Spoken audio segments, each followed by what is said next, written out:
The simple truth of the matter is that the trauma is not your fault, but it is your responsibility to heal. Now, I kind of got a little confused with that statement because it's just like, yeah, I have to heal from it, but I didn't understand like why or like the how to heal from it. Like, how am I supposed to know that like mommy was supposed to pick me up this day instead of just letting me cry like myself to sleep or whatever? And I like came on here to kind of like explain it more because I feel like other people may possibly be questioning it. And I just saw a post that explained it pretty well, so I'm just going to go more into depth of it and just talk about it a bit more to explain. The trauma was not your fault. Whatever happened to you growing up, whatever happened to you in your life, whatever happened to you wherever, it was not your fault. We go through very traumatic experiences and we somehow just have to pick up our bridges and just carry on.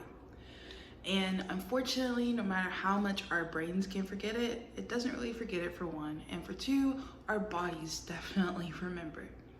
Our bodies literally have anniversary dates, literally have emotions that get stored in certain parts of your body. So whatever you felt, whether it was fear, whether it was sadness, whether it was anger, it gets stored into your body unless you actually feel it and deal with it. Whenever a traumatic experience happens, no, it is not your fault. Like, no, you were not doing something wrong. You were not wearing the wrong thing. You did not say the wrong thing. People are 100,000% responsible for their own actions, and they have the ability to control them at the best rate possible. They can be on their best behavior and choose to be on their worst. So it's not your fault, like, at all. And that was something that I needed to hear, and I'm sharing that to you because it's really hard experiencing the trauma that we do and not getting the proper response or the proper conversation that we need to like actually get through it. And so to sit here and say that the trauma is not your fault, but it is your responsibility, it kind of just stems from, you having to accept that you will probably never get that apology and you will probably never have that conversation. And I'm sort of laughing at it because, again, it's not your fault. Like, you have no control over other people's actions, and I feel like that's just the reality that kind of makes it a bit sickening, the fact that it is your responsibility to heal. But it's your responsibility to heal because they tried to pass on something bad to you. Their own personal experience, their own personal feelings, their own negative energy was passed on to you in a very traumatic way that your body remembers. It's going to stick with you for the rest of your life. But you have to heal it, because if not, you're going to bleed it on other people. Because I'm not 100% sure, but hurt people hurt people. So this person hurting you that gave you this traumatic experience, they are probably hurt themselves. And because they didn't heal it, it got bled onto you. So now not only do they carry a little bit, but not only do they carry the trauma, but you also carry a bit of it with you as well.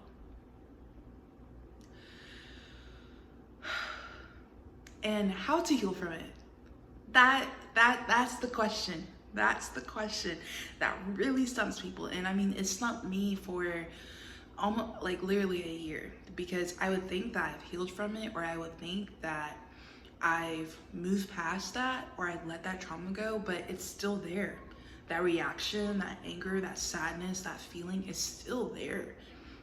Like, anniversaries, your body remembers. And I say that so harshly, or like just so sternly, because it's true. And going through the traumatic experience, you probably understand it yourself, and it's like, how do I get it to stop? And first, you have to identify the trigger. You have to identify what it is that is hurting you. You have to figure out what it is that is causing this reaction out of you, or what it is, or where it is that this memory is stored in your body. And that takes time, that takes practice, that takes a lot of vulnerability, and it takes patience with yourself, because you're not gonna be like, oh, so what happened to me June 14th, 1988, or whatever. Like, you can't just, it doesn't just happen instantaneously like that. It honestly takes a lot of time, because especially if you don't remember it, it was traumatic enough for you to just let it float away from your head. So it's gonna take some time for you to really trust, like for your body to really trust you to bring that memory back up. And it's gonna be rough. It's gonna be hard, like, but you got it. Identify the trigger. And then after that, you have to take a step back from the trigger. You have to find the root of the trigger. So I'll bring up an example. Sometimes with my partner, it hasn't been happening much recently, but I have moments with my partner where like they're asking me like really personal questions, or like they're really trying to get to know me, or like they're trying to hear my feelings, and I will sometimes be like very wary of it, and I can sometimes snap at them or close myself off, especially if I'm not like answering them and they're still, what I take it as is pestering, but it's really just questioning me more about my own personal wants and needs and just feelings. Whenever they do that, I sometimes do get very closed off, or I snap at them, or just whatever. And that right there is a trigger. Right now, I am triggered. Right now, I'm not acting from my calm, relaxed self. Right now, I'm acting from a place that's not even here, because why is my partner asking me questions about my feelings, bringing this anger out of me, bringing this discomfort from me? Why is this making me feel like I need to run? That's identifying the trigger. It's noticing that feeling, noticing your reaction, and coming back into yourself and be like, okay, so why was this happening? Was it something that was happening around me? What was happening around me? I was getting asked about my feelings. Why is that triggering? And that's where you go into the root of the trigger. And growing up, for me personally, me speaking about my feelings was literally not safe, especially if it's feelings that I know the other person does not want to hear, or it's hard to hear. That it wasn't the best reaction for me. I would have my mom up in my face. I would have screaming matches with her. She would physically harm me, or just silence me, or just tell me that I'm wrong, or it just wasn't the best reaction.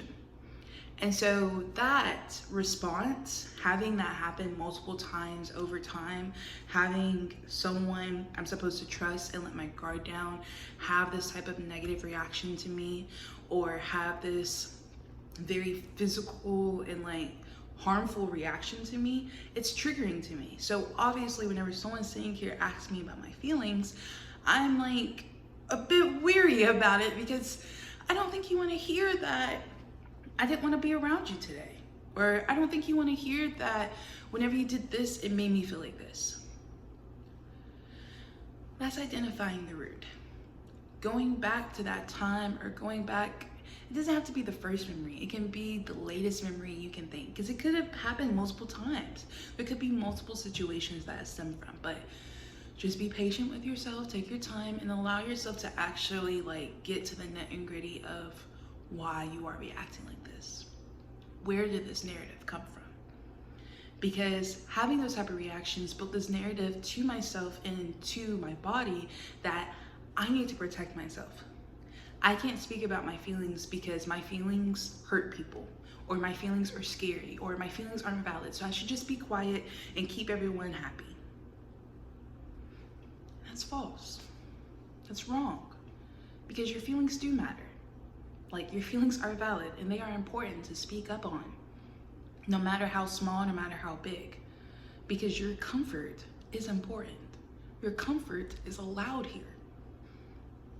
We accept it. I accept it. You are accepted. And there are some people who simply just can't wrap their minds around that. even though like they didn't have it themselves, they never went in and healed that part of themselves that never got that. So sometimes they find it hard to give it to other people. And this is why I'm saying, and I'm trying to spread the word of healing yourself and of taking the time to really be patient with yourself and allow yourself to be okay, because you're not okay. Whenever we go through traumatic experiences, like that's not what our bodies are designed for. That's why it's such a negative impact to society, to yourself, to other people whenever you don't heal yourself, because it wasn't supposed to happen and you're not supposed to be living this way. And so after you identify the root, it then goes into, okay, how do I rewire this? How do I get this narrative one out of my head, and how do I heal myself in this part? So, and this can be different for everybody. It can be words that you need to hear. It can be like actually doing a certain exercise with yourself. It can be simply having that conversation with your partner, letting them know, like it varies on the person, and there's no shame in whatever way it helps you. But for me personally, what I needed is to kind of go back to that memory and, in a sense, reparent myself. So like have the talk with myself now that, like, you know, how you felt at those times, it was important. It mattered. And there are things that you asked, or there are things that you said that you shouldn't have been denied of. Your feelings matter, and to other people, they should matter too. And if they don't matter to someone, then that's a problem. You're not the problem. Your feelings should not dictate somebody else's reaction. You should not be fearful of somebody else's reaction because of your feelings, especially from your parent.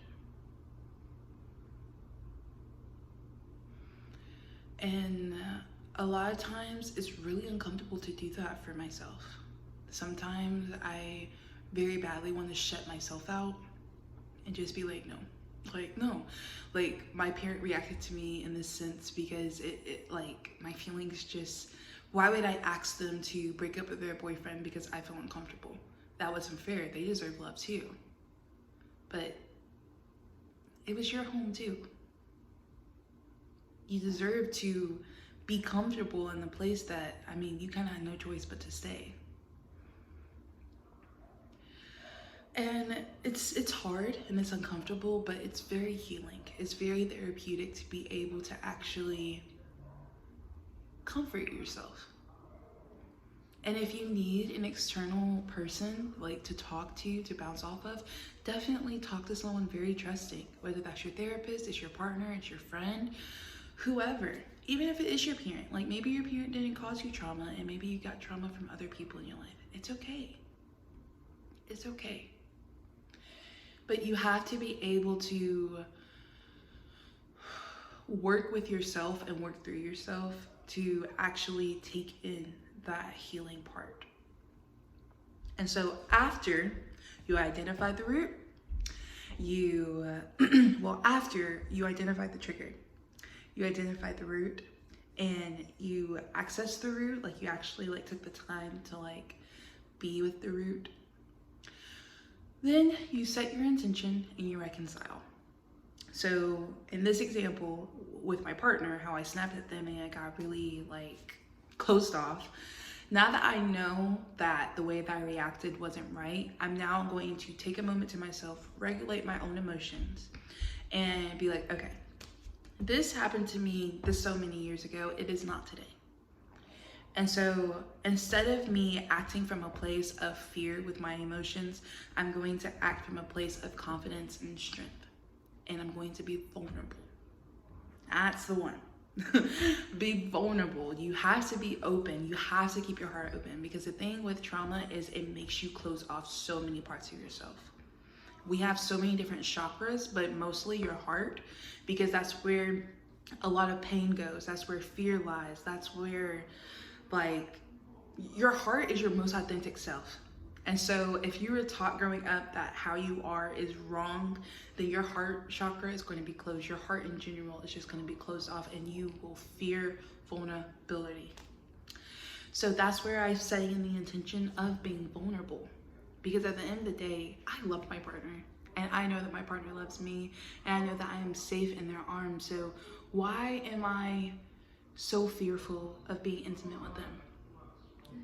It may be hard. It may be uncomfortable. It may even be a little bit confusing because I haven't done this in a really long time.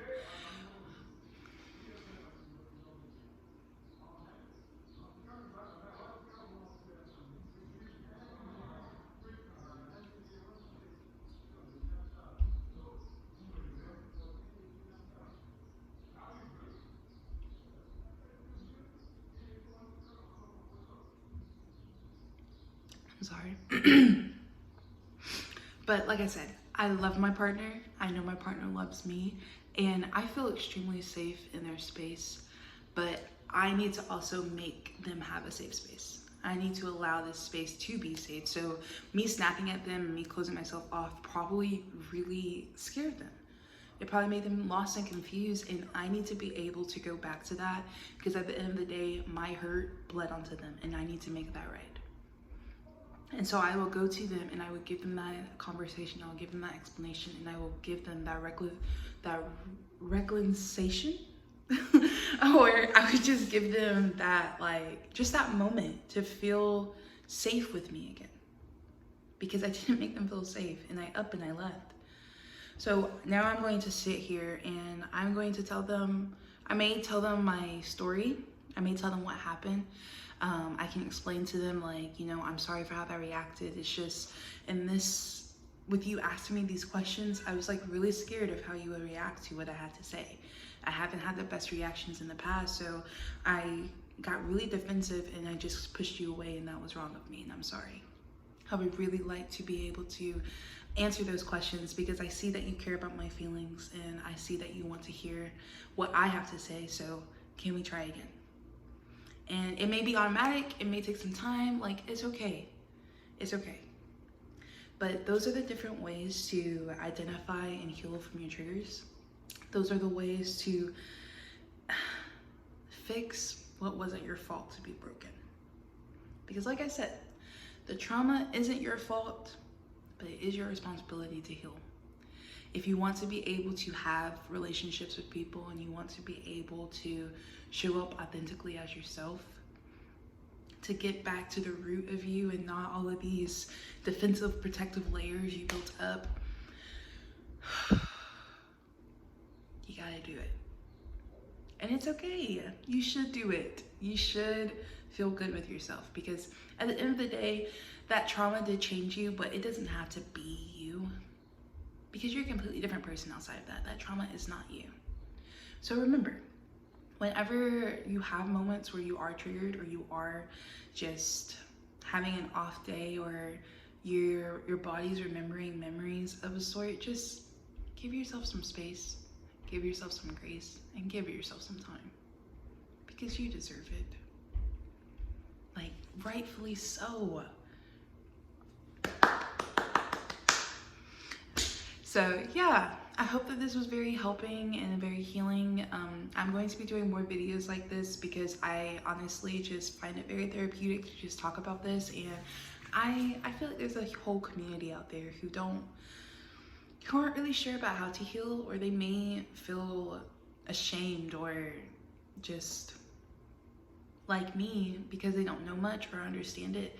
They just are too scared to do it. And so I'm here.